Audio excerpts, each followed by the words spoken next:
Jnanam paramam dheyam. Knowledge is supreme.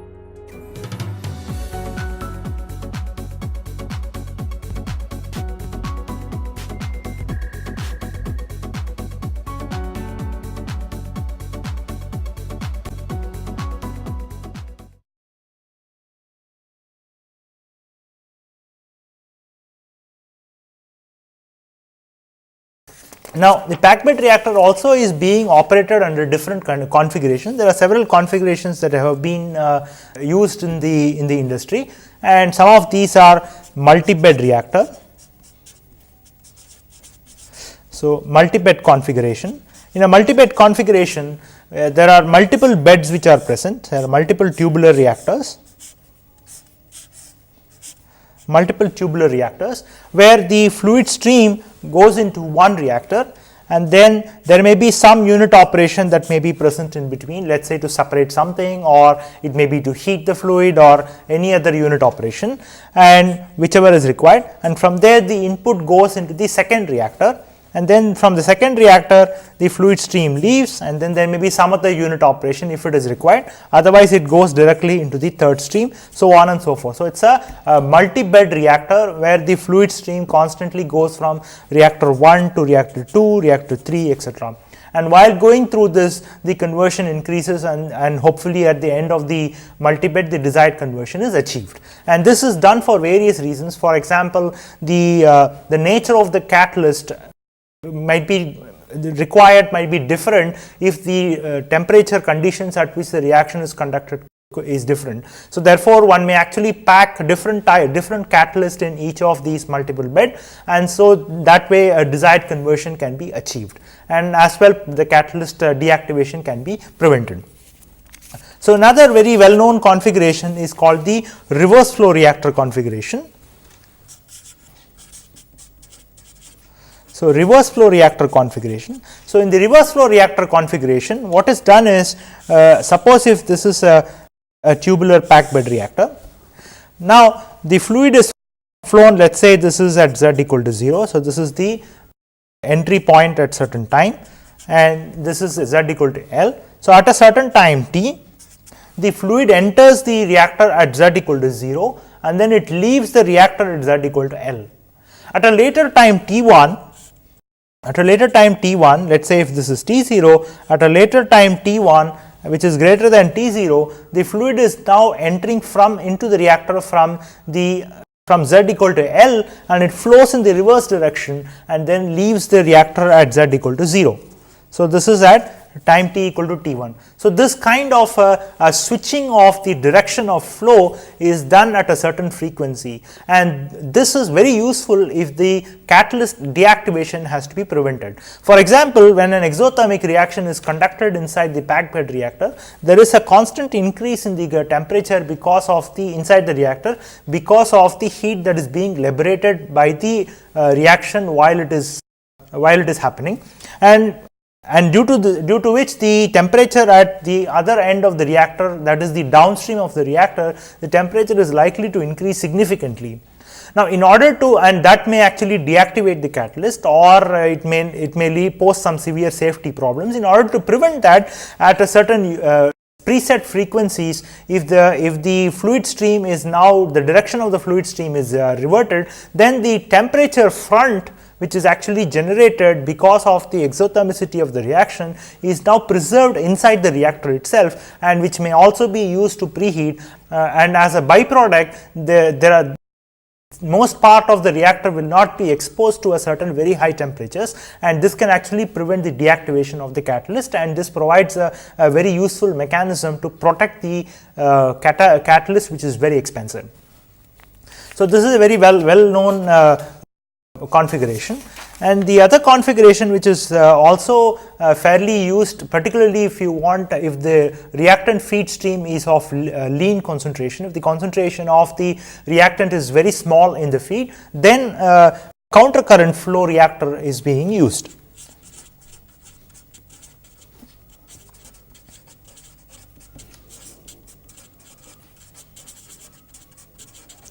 So, a counter current flow reactor is essentially a two chamber reactor.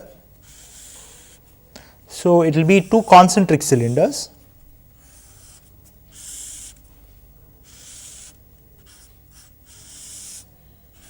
Two concentric cylinders. Now, in this concentric cylinder, the feed stream is flown in one direction in one chamber and in the other direction in the other chamber.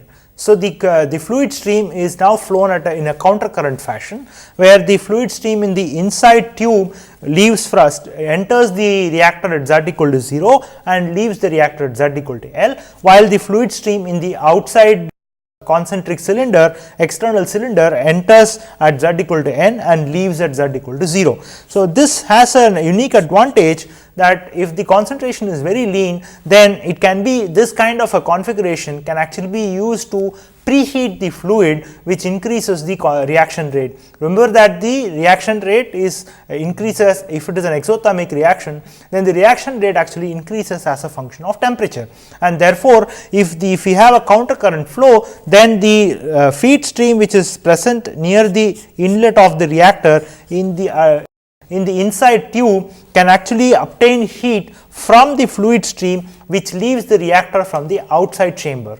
And because the conversion of the fluid stream near the exit is expected to be high, and as a result the fluid stream also is expected to carry a lot of heat while it leaves the reactor. So, in order not to lose the heat that it has gained because of the reaction, such a counter current flow reactor provides a mechanism by which the heat can be transferred from the outside chamber to the inside chamber and the inside chamber to the outside chamber wherever it is desirable. So, such kind of an operation where simultaneous heat transport from two chambers into each other and exothermic reaction is what is called as autothermal operation.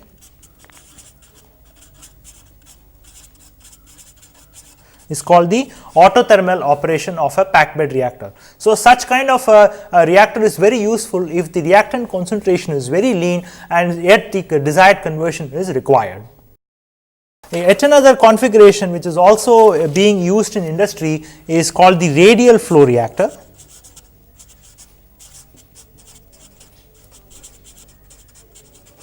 So, in a radial flow reactor, what happens is, suppose if this is the tube, suppose if this is a tube and there is a small concentric channel which is present inside the reactor, and the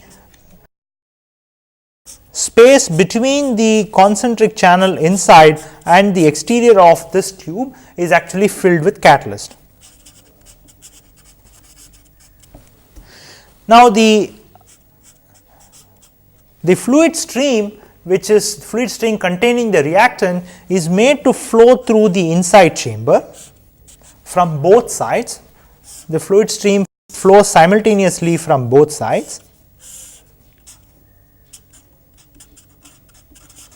Inlet fluid stream. Now, when it flows from both sides, a sparger is kept along the periphery of the inside tube. These are tiny holes which are placed at a certain pre-calculated distance, and so the fluid stream which enters through the reactor on either side, they go into the chamber which contains the catalyst particle through the sparger. So, the feed stream is sparged uniformly in all directions inside the radial flow reactor, and the reaction happens in the catalyst, and then the fluid stream leaves from the curved surface of this exterior tube. So, this is what is called as a radial flow reactor. At a side view of this reactor, it looks like this. So, if I take a cross section of this reactor and make a side view of it, then I can see that the fluid stream actually leaves from the inside tube uniformly in all directions, and then the catalyst is present here. So, that is the catalyst, and the reaction happens in the region where the catalyst is packed, and then the fluid stream leaves from the exterior of this chamber. So, this kind of an operation is what is called as a radial flow reactor configuration, and that also is being used in many different types of situations. The main advantage of this configuration is that it facilitates operation under low pressure drop. So, let us look at the design of packed bed reactor. Let us look at a packed bed reactor design. Now, in a tubular reactor, a packed bed reactor is essentially a tube in which the catalysts are packed. So, therefore, the temperature and the concentration gradient is expected to be present in the axial direction. If this is the flow of the fluid, then it is expected to be present in the direction of the flow of the fluid, which is called the axial direction. And then it is also expected, the gradients are expected to be present in both the radial direction and the angular direction. So, in principle, the temperature and the concentration gradients are expected to be present in all three dimensions, and it is only concentration gradient if the reactor is operated under isothermal conditions. So, therefore, the gradients, concentration and temperature in all three dimensions is present in all three directions. However, for the purpose of design, we will assume that the gradients are present only in the axial direction. Axial, that is essentially flow direction. We will assume that the gradients are present only in the flow direction.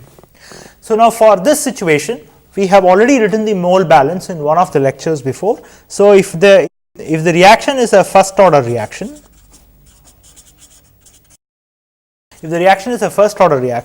then the mole balance essentially is axial dispersion coefficient DEA. If A is the reaction which is leading to product formation, then DEA is the axial dispersion coefficient multiplied by d square CAB, which is the concentration of the species in bulk, divided by dz square. That captures the diffusion of species in the reactor in the axial direction, minus u into dCAB by dz plus Ra prime into rho b equal to 0. Now, so let us draw the coordinates. So, suppose if this is the tubular reactor,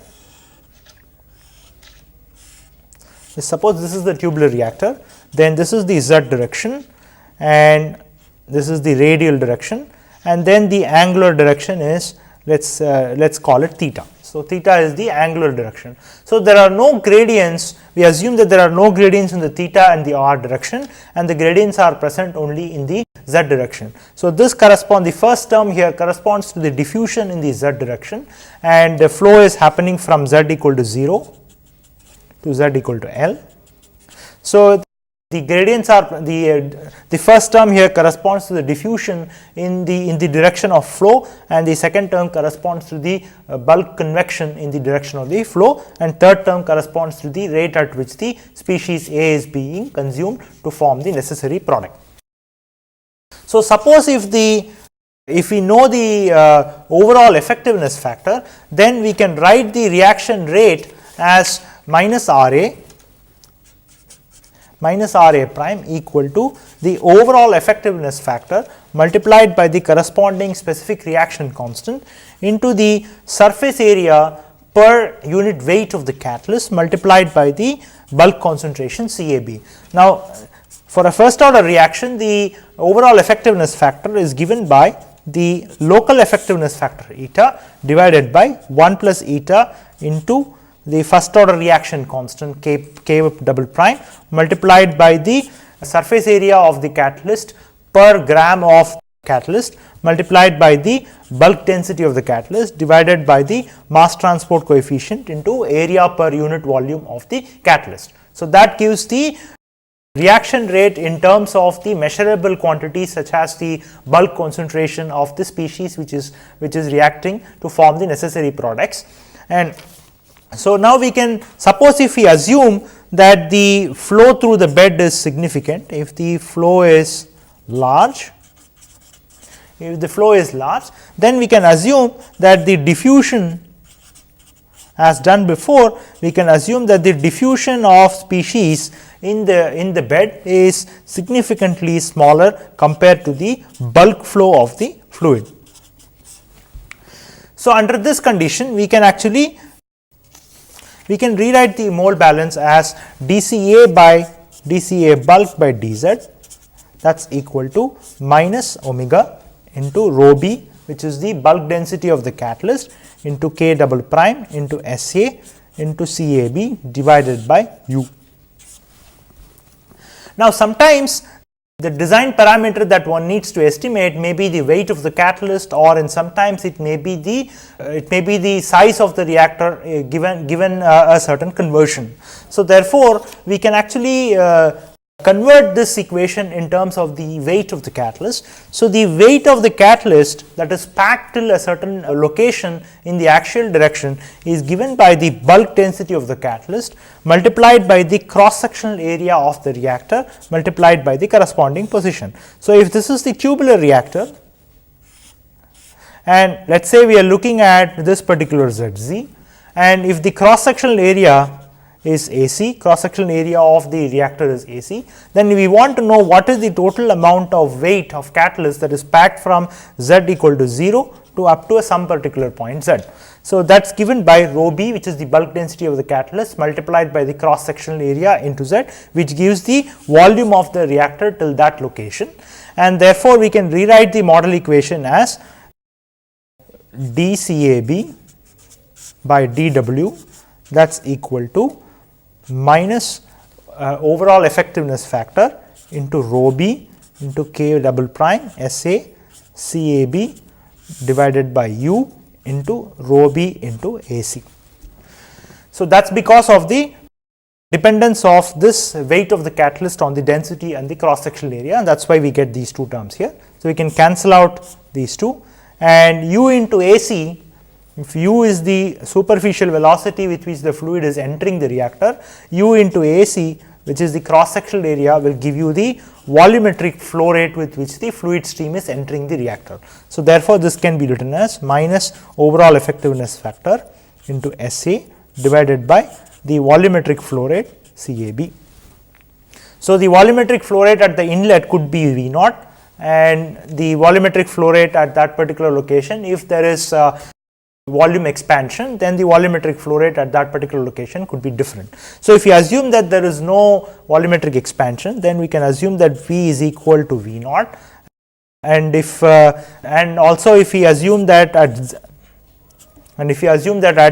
if the weight of the catalyst is 0, then the CAB, which is the bulk concentration, that is equal to the concentration with which the fluid actually is entering the reactor. So CAB 0 is the concentration with which the fluid is actually entering the packed bed reactor in which the reaction is happening.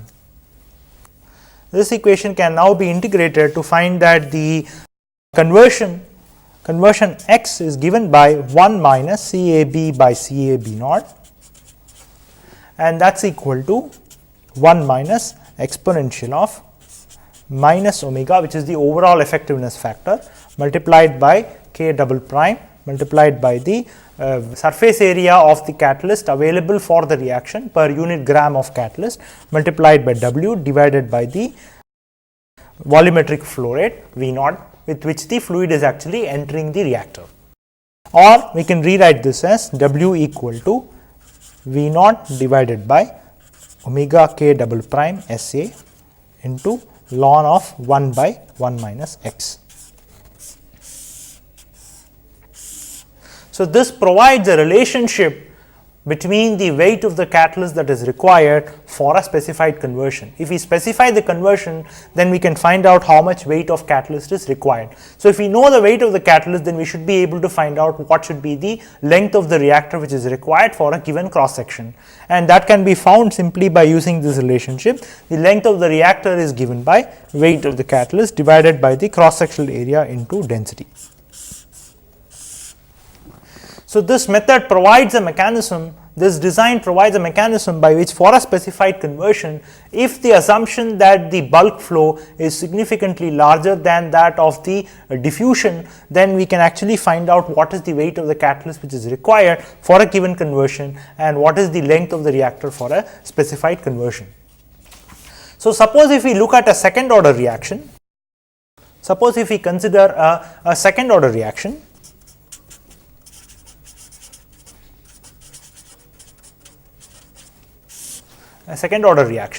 and if A going to products is the reaction scheme, and if minus RA prime is the rate at which the species A is being consumed, if that is given by the overall effectiveness factor omega, multiplied by the corresponding specific rate constant K double prime into the surface area of the catalyst per unit weight of the catalyst into CAB square. So, that is the rate law, and the mole balance for the reactor will be dA, which is the dispersion coefficient of the species, into d square CAB by dz square. That is the diffusion term, which with the rate at which the species is diffusing inside the reactor, and minus u times dCAB by dz minus omega into k prime into SA into rho b into CAB square. So, there should be a rho b here. So, that's the mole balance, which captures the dependence or the dependence of the concentration of the bulk concentration of the species as a function of position and other parameters of the system, including the specific rate constant. So, now we can solve this if we assume once again that the bulk flow is significantly larger than the corresponding diffusion rate, then the dA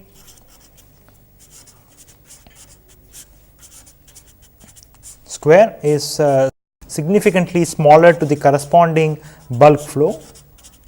Then the mole balance will simply be reduced to dCA bulk by dz, that is equal to minus overall effectiveness factor omega multiplied by k double prime into SA into rho b into CAB square divided by u. Now, once again we can reformulate this in terms of the dependence of the concentration of bulk species, concentration of species A in bulk as a function of the weight of the catalyst. So, we can rewrite this as rho b AC into dCAB by dW, which is the where small w stands for the weight of the catalyst, and that is equal to minus omega CAB square divided by u into AC into rho b. That is the bulk density of the catalyst, and so from here we can find that dCAB by dW, that should be equal to minus omega k double prime SA divided by the volumetric flow rate V multiplied by CAB 0 into 1 minus x the whole square. So, this expression provides a relationship between the concentration of the species and other parameters, and where CAB is equal to CAB 0 into 1 minus x, where x is the corresponding conversion.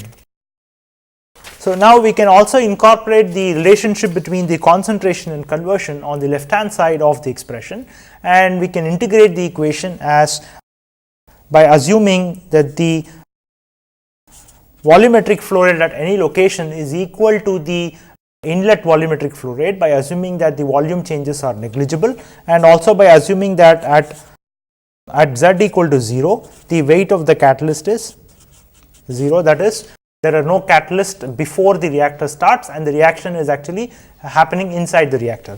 This differential equation cannot be integrated analytically as in the case of a first order reaction. This is because the overall effectiveness factor for this case will be a function of conversion. So, now such kind of a design can actually be used for various kinds of reactions. It could be such kind of a design can be performed for rate law, which is non-monotonic, that is it is a non-nth order type reaction. One could actually write a design equation for adsorption inhibition type reactions, for Langmuir-Hinshelwood type reactions, and such kind of a reaction design equation can also be written for situations where multiple species are actually participating in the reaction. So, it is a good time to summarize that what we have seen so far is we have looked at various criterion for deciphering what is the how deciphering from experimental conditions, whether the reaction is actually internal diffusion limited or external diffusion limited or surface reaction limited. Also, we have looked at what is the recipe, general recipe for performing the reactor design, and also looked at the reactor design equations for a first order and a second order reaction. Thank you.